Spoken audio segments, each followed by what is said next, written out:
રાજકોટમાં કોલેજ કરતી યુવતીને બ્લેકમેલ કરી દુષ્કર્મ આચરનાર વ્યક્તિની પોલીસ દ્વારા ધરપકડ કરાઈ છે। આ યુવતીને લગ્નની લાલચ આપી હોટલમાં શારીરિક સંબંધ બાંધી ખબર ન પડે તેમ વિડીયો બનાવવામાં આવ્યો અને ત્યારબાદ થોડા દિવસ પછી યુવતીને તેનો જ વિડીયો યુવકની અન્ય પ્રેમિકાએ મોકલીને બ્લેકમેલ કરી। આ સાથે જ યુવકે યુવતી પાસે 5 લાખ રૂપિયાની માંગ પણ કરી તેમજ રૂપિયા ન આપ્યા તો વિડીયો વાયરલ કરી દેવાની ધમકી આપી। આ મામલે યુવતીએ પોલીસ ફરિયાદ નોંધાવતા પોલીસે યુવતીના પ્રેમી તુષાર વાજાણી તથા તેની પ્રેમિકા કોમલ દાફડા વિરુદ્ધ ગુનો નોંધી બંનેની ધરપકડ કરી છે।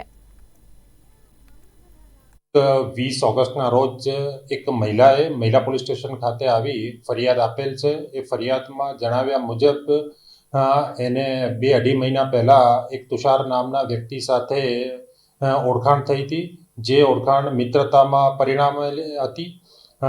ત્યારબાદ ગયા મહિને બંને એકબીજાની મરજીથી એક હોટલમાં ગયેલા હતા, જ્યાં તુષાર નામના આરોપીએ આ ફરિયાદી મહિલાની મરજી વિરુદ્ધ એને લગ્ન કરવાની લાલચ આપી એની સાથે શરીર સંબંધ બાંધેલો હતો।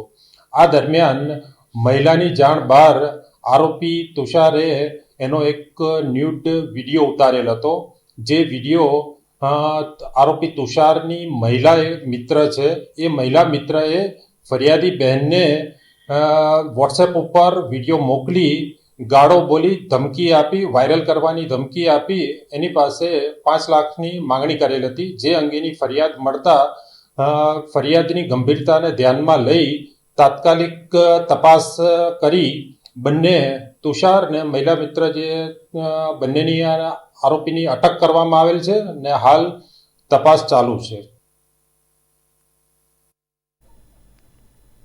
રાજ્યનો સરહદી અને આદિવાસી વિસ્તાર એટલે છોટાઉદેપુર જિલ્લો। છોટાઉદેપુર જિલ્લા